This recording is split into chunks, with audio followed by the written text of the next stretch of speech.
হ্যাঁ, দর্শক আসসালামু আলাইকুম। এই মুহূর্তে যারা আমার ফেসবুক লাইভে যুক্ত হয়েছেন বা যারা দেখছেন ফেসবুকে একটি ভয়াবহ দুর্ঘটনা ঘটেছে কিছুক্ষণ আগে। এটি হচ্ছে রংপুর জেলার পীরগাছা উপজেলার পারুল ইউনিয়নের সৈয়দপুর বাজার এবং যে দেউতি বাজার রয়েছে, এই বাজারের যে রোড, এটি হচ্ছে রংপুর মহাসড়ক। এই রংপুর মহাসড়কের পাশেই একটি যাত্রীবাহী বাস নিয়ন্ত্রণ হারিয়ে একটি পুকুরে পড়েছে। এই মুহূর্তে স্থানীয় লোকজন এবং পীরগাছা ফায়ার সার্ভিস সহ প্রশাসনের লোকজন উদ্ধার কাজ চালাচ্ছে। আমরা সরাসরি আপনাদের একটু দেখানোর চেষ্টা করব যে এই দুর্ঘটনায় আমরা ইতিমধ্যে যতটুকু জানতে পেরেছি যে এখন পর্যন্ত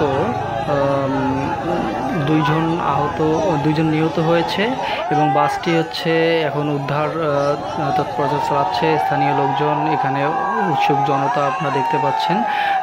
ইনশাল্লাহ আমরা দেখানোর চেষ্টা করব, আপনারা দেখুন।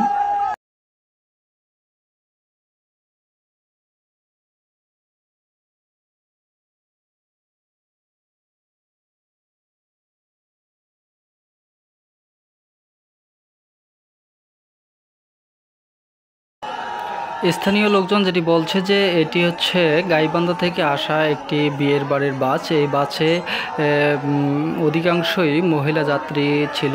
এখন পর্যন্ত দুইজন নিহতর খবর পাওয়া গেছে এবং বেশ কয়েকজন আর কি আহত হয়েছে বলে আমরা জানতে পেরেছি। আমরা সর্বশেষ আপডেট আপনাদের জানানোর চেষ্টা করব। আমি আপনাদের সঙ্গে রয়েছি রাজীব মুন্সি। আপনার সর্বশেষ খবর পেতে আমাদের সঙ্গেই থাকুন এবং দেখতে থাকুন, আমাদের পেজটি ফলো করুন।